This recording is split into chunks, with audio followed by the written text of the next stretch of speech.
अस्सलाम वालेकुम जी। हमारे 9th class physics chapter number 6 के लेक्चर चल रहे हैं। तो आज का हमारा टॉपिक है एक्सरसाइज न्यूमेरिकल। तो आइए चलते हैं अपने न्यूमेरिकल्स की तरफ। और फर्स्ट न्यूमेरिकल की स्टेटमेंट है अ spring is stretched 20 millimetre by a load of 40 Newton. एक स्प्रिंग है जो बड़ा है 20 मिलीमीटर, यानी कि उसमें जो डिस्टेंस कवर हुआ है यानी इजाफा हुआ है वो है जी 20 मिलीमीटर। और कितनी फोर्स के साथ या कितने वजन के साथ जो उसके साथ लटकाया गया है वो है जी 40 Newton. Calculate the value of spring constant. Spring constant की वैल्यू फाइंड करें और स्प्रिंग कांस्टेंट को के से जाहिर किया जाता है। तो आइए हम डाटा बनाते हैं पहले यहाँ तक की स्टेटमेंट का। एक्स आपका है जी, क्योंकि ये स्ट्रेच्ड है, ये बड़ा है, ये इसका साइज बड़ा है, वो उसे हम एक्स से डिनोट करेंगे। इसे हम डिस्टेंस भी कहते हैं, जो कि 20 मिलीमीटर है। इसमें ये मिली प्रीफिक्सेस है जिसकी वैल्यू होगी 10⁻³ और 7 मीटर एज इट इज़ आ जाएगा। 20 मल्टीप्लाई बाय 10⁻³ कैलकुलेटर में जब हम लिखेंगे तो हमारा पॉइंट में वैल्यू बन जाएगी 0.02 मीटर। और पॉइंट में हम बना लेते हैं क्योंकि इसे कैलकुलेशन करना आसान हो जाएगा। और जो लोड लटकाया गया था उस स्प्रिंग के साथ वो 40 न्यूटन है, यानी कि उसका जो वेट है वो 40 न्यूटन है और वही फोर्स के इक्वल है। यानी उस स्प्रिंग पर जो फोर्स लग रही है वो 40 न्यूटन है। फाइंड करना है जी कांस्टेंट, स्प्रिंग कांस्टेंट के। और दूसरी चीज़ हमने फाइंड करनी है if an object cause an extension of 16 millimetre. अगर एक ऑब्जेक्ट 16 मिलीमीटर की एक्सटेंशन फाइंड प्रोड्यूस कर दे तो what will be its weight, उस बॉडी का वेट क्या होगा। तो एक और चीज़ फाइंड करनी है वो है जी वेट। तो हमारे पास हुक्स का लॉ है जी एफ इज इक्वल टू के एक्स। यहाँ से हम के फाइंड कर सकते हैं, तो फार्मूला हो जाएगा एफ ओवर एक्स। तो इस फार्मूले में वैल्यूज पुट करें तो 40 डिवाइडेड बाय 0.02, तो के की वैल्यू आ जाएगी 2000 न्यूटन पर मीटर। और इसको अगर हम साइंटिफिक नोटेशन में बदलें तो इसका पॉइंट लास्ट पे पड़ा था, उसे हम पॉइंट 2 के बाद लेके आएंगे तो यह हो जाएगा 2.0 10⁻³ और 10⁻³ का प्रीफिक्स होता है के। तो के का आंसर आ जाएगा 2 किलो न्यूटन पर मीटर। अब इसी डेट के को हम आगे यूज़ करेंगे क्योंकि अब स्प्रिंग में जो डिस्टेंस हो रहा है वो है जी 16 मिलीमीटर। तो यहाँ पर भी हम मिली को यूज़ करेंगे। मिली की वैल्यू 10⁻³ 16 मल्टीप्लाई 10⁻³ कैलकुलेटर में आप लिखें और इसको स्टैंडर्ड फॉर्म बना लें तो ये आ जाएगा 0.016 मीटर। तो हमने फाइंड करनी है जी अब उसके साथ कितना वेट लटकाना होगा। तो वो वेट दरअसल उस बॉडी की फोर्स ही होगी। तो वो असल में हमने जो वेट फाइंड करना है वो एफ ही होगा। तो एफ कैसे फाइंड होगा जी, एफ हुक्स लॉ से ही फाइंड होगा। और एफ का फार्मूला होगा एफ इज इक्वल टू के एक्स। के की वैल्यू हम अभी फाइंड कर चुके थे 2000 और एक्स की वैल्यू ऊपर हमने निकाल ली है 0.016। इन दोनों को कैलकुलेटर में आप मल्टीप्लाई करें तो फोर्स का आंसर आ जाएगा 30 न्यूटन। यानी कि वो जो वेट उस स्प्रिंग के साथ अब लटकाया जाएगा उसका वेट होना चाहिए 32 न्यूटन। जी, ये है जी हमारा numerical number 6.2। The mass of the 5 litre of milk is 0.5 kg। तो इस स्टेटमेंट में दो चीज़ें हमें दी गई हैं। एक 5 लीटर ऑफ मिल्क बताया जा रहा है और उसका मास है 4.5 kg। तो ये 4.5 kg तो मास हो गया, तो ये हमारे पास डाटा में आ जाएगा मास 4.5 kg। ये 5 लीटर ऑफ जो मिल्क है ये अब बनेगा वॉल्यूम। तो वॉल्यूम हमारे पास कितना है जी 5 लीटर। और वी नो दैट, हम जानते हैं लीटर इक्वल होता है 10⁻³ मीटर क्यूब के। तो ये आपने याद रखना है। ये चैप्टर के अंदर आपके टेबल के अंदर वैल्यू दी हुई है, litre is equal to 10⁻³ metre cube. अब इस लीटर की जगह पर हम ये पुट कर देंगे, यानी 5 लीटर में इस लीटर की जगह पर पुट किया जाएगा 10⁻³ मीटर क्यूब। और अब अगर इसको ये साइंटिफिक नोटेशन में अगर इसको स्टैंडर्ड फॉर्म बनाएं तो कैलकुलेटर में आप लिखें 5 मल्टीप्लाई 10⁻³ और इक्वल प्रेस करें तो आंसर बन जाएगा 0.005। तो वॉल्यूम भी हमारे पास है, मास भी हमारे पास है। फाइंड इट्स डेंसिटी, उसकी डेंसिटी फाइंड करें एसआई यूनिट्स में। तो डेंसिटी फाइंड करने का फार्मूला है जी density is equal to mass over volume. तो मास भी हमारे पास है, वॉल्यूम भी हमारे पास है। मास की वैल्यू पुट करें, वॉल्यूम की वैल्यू पुट करें, दोनों को डिवाइड करें तो डेंसिटी आ जाएगी 900। और डेंसिटी का यूनिट होता है केजी पर मीटर क्यूब, यहाँ पर माइनस आएगा। नेक्स्ट है जी 6.3। When a solid of 60 gram is load into a marrying cylinder आपके पास एक बॉडी है जिसका मास 60 ग्राम है, उसको माइनिंग सिलेंडर के अंदर डबो दिया गया। तो मास डाटा में क्या बनेगा जी, 16 ग्राम। मास का यूनिट केजी होता है, इसको 1000 पर डिवाइड करके 0.06 मास बना लेंगे। जब वाटर में उसको डिप किया गया माइनिंग सिलेंडर में, the level of water rises, पानी का जो लेवल था वो बढ़ गया। कहाँ से? सेंटीमीटर 40 सेंटीमीटर क्यूब से 44 सेंटीमीटर क्यूब तक। तो डिबोने से पहले 40 था, दबोने के बाद हो गया 44। तो ये हमारे पास दो वॉल्यूम आए। एक वॉल्यूम को कहेंगे हम इनिशियल वॉल्यूम और एक को हम कहेंगे फाइनल वॉल्यूम।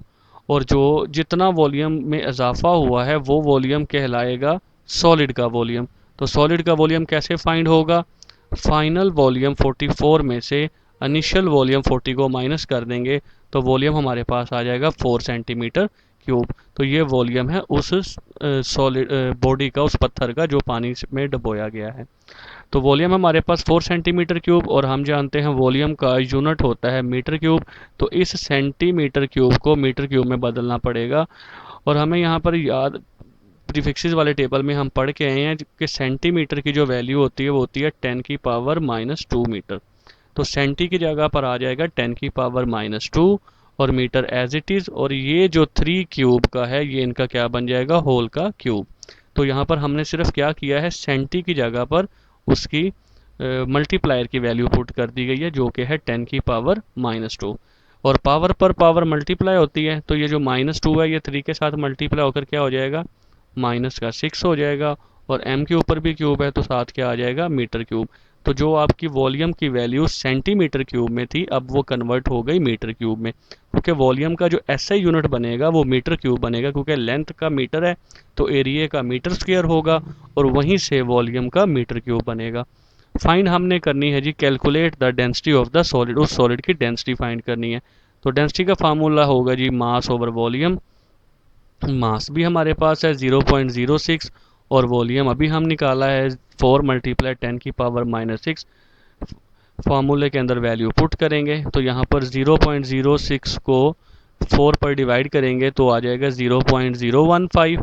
और जो 10⁻⁻6 ओवर के नीचे नेगेटिव थी वो ऊपर जब ओवर के जाएगी फ्रैक्शन से डिनोमिनेटर से नोमिनेटर में जाएगी, तो इसकी जो पावर माइनस में थी वो पॉजिटिव हो जाएगी। तो पॉजिटिव में -6 ऊपर जाकर क्या हो जाएगा?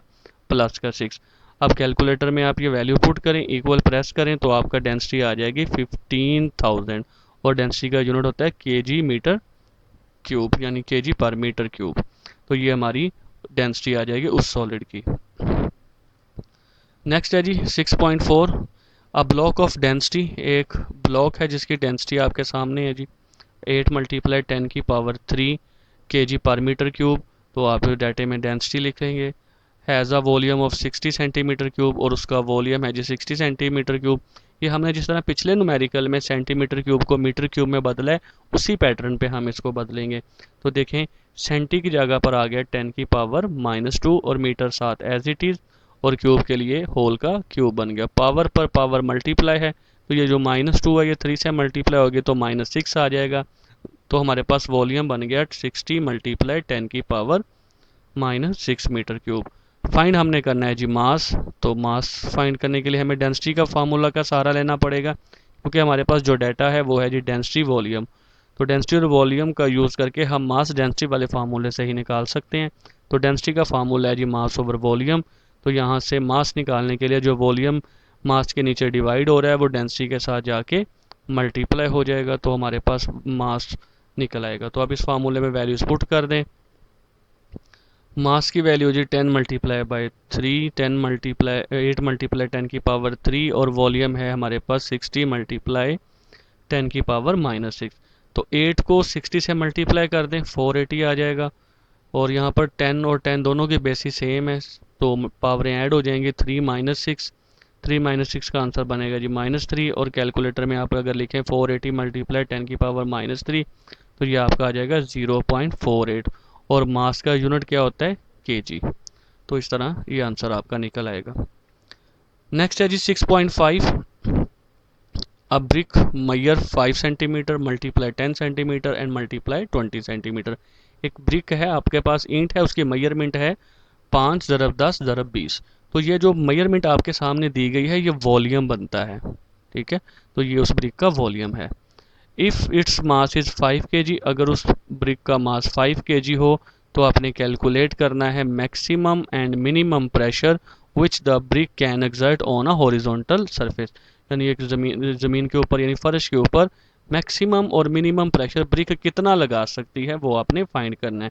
और आप जानते हैं कि ब्रिक को हम 3 तरीक़ों से रख सकते हैं, क्योंकि ब्रिक की टोटल 6 सरफेसेज होती हैं, लेकिन वो 6 आमने सामने वाली जो होती हैं वो इक्वल होती हैं, इसलिए हम उन 6 की बजाय हम उसकी 3 सरफेसेज कहेंगे। तो असल में 3 सरफेसेज होती हैं, यानी हम ब्रिक को 3 डिफरेंट पोजीशन पे रख सकते हैं। तो वही हमने चेक करना है कि पोजीशन बदलने से मैक्सिमम प्रेशर कब आता है और मिनिमम प्रेशर कब लगाती है।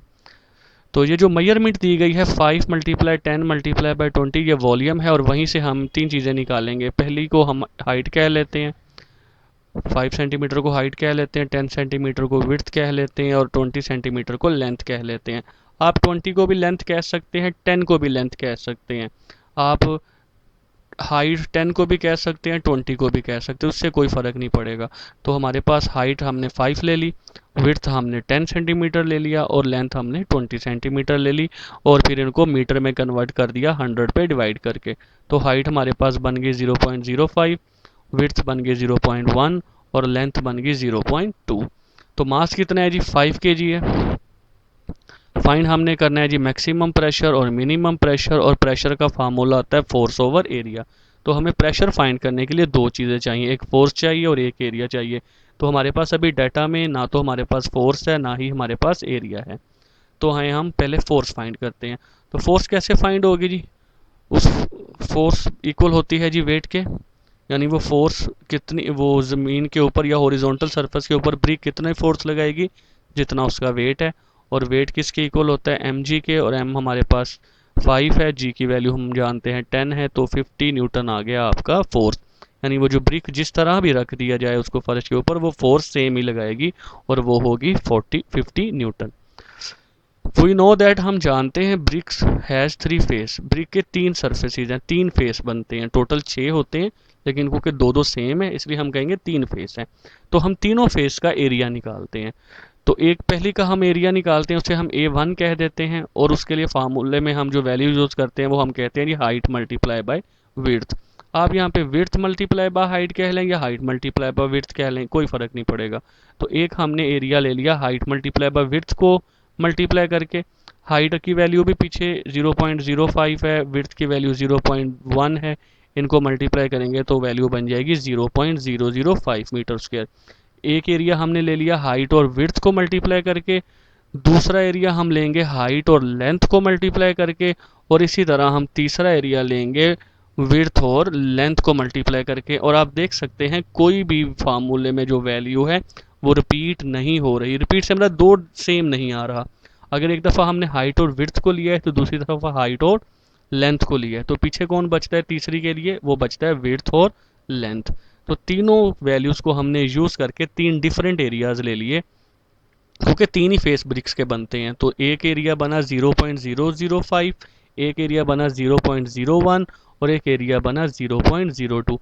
अगर आप तीनों एरियाज़ पे गौर करें तो इसमें जो सबसे कम एरिया बनता है वो है जी 0.05, तो ये सबसे कम है। और इनमें से सबसे ज़्यादा एरिया कौन सा बनता है? वो है जी 0.02 बनता है। तो ये आपका ज़्यादा वाला एरिया है 0.02। कैसे पता चलता है हमें ये ज़्यादा है? इन दोनों में कन्फ्यूजन आपको लग रही है 0.01 और 0.02 में, तो आप इन दोनों का पॉइंट ख़त्म करें। जब आप 0.01 का पॉइंट ख़त्म करेंगे तो ये बन जाएगा 1/100, और अगर आप नीचे वाले का पॉइंट ख़त्म करें तो वो बन जाएगा 2/100। तो जिन दोनों का डिनोमिनेटर सेम है, तो आप देखें वैल्यू बढ़ी फिर कौन सी हुई? 2 वाली वैल्यू बढ़ी हुई। तो इसलिए जो बड़ा एरिया है इसमें वो है 0.02, और सबसे छोटा एरिया कौन सा है? वो है जी 0.005। ये हमें अंदाज़ा हो रहा है क्योंकि इसमें 2 ज़ीरो आ चुके हैं, तो पॉइंट के बाद 2 ज़ीरो आने की वजह से ये सबसे छोटा एरिया हो गया। और 0.01 और 0.02 में जो बड़ा एरिया है वो है 0.02। तो हमने प्रेशर फाइंड करना है जी मैक्सिमम। प्रेशर मैक्सिमम तब होगा जब आपका एरिया क्या होगा? मिनिमम, क्योंकि कंसेप्ट यही है कि एरिया स्मॉल होगा तो प्रेशर ज़्यादा होगा, एरिया ज़्यादा होगा तो प्रेशर कम होगा। तो हमें अगर प्रेशर ज़्यादा फाइंड करना है तो हमें फार्मूले में फोर्स ओवर एरिया, एरिया के में कौन सा एरिया यूज़ करना पड़ेगा, मिनिमम वाला। तो फोर्स की वैल्यू 50 है और मिनिमम एरिया हम पीछे देख चुके हैं, मिनिमम एरिया में हमारे पास वैल्यू है 0.005। तो मिनिमम एरिया की जगह पे 0.005 आ गया। इनको कैलकुलेटर में डिवाइड करें तो आपके पास जो आंसर आएगा वो आएगा 10,000 पास्कल। अब इसको साइंटिफिक नोटेशन में बदलना है, इसका पॉइंट लास्ट में पड़ा है, उसको 1 के बाद ले आएँ तो ये बन जाएगा 1 मल्टीप्लाई 10⁴ और प्रेशर का यूनिट क्या होता है, पास्कल। तो ये आपका मैक्सिमम प्रेशर है, ये देख सकते हैं इसके आंसर है 10,000। अभी हम मिनिमम प्रेशर भी फाइंड करते हैं।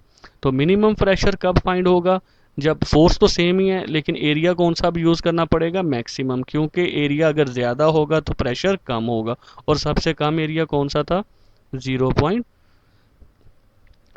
सबसे, जब हमने मिनिमम प्रेशर फाइंड करना है तो हमें मैक्सिमम एरिया यूज़ करना पड़ेगा और सबसे बड़ा एरिया हमारे पास वहाँ पर कौन सा है, 0.02।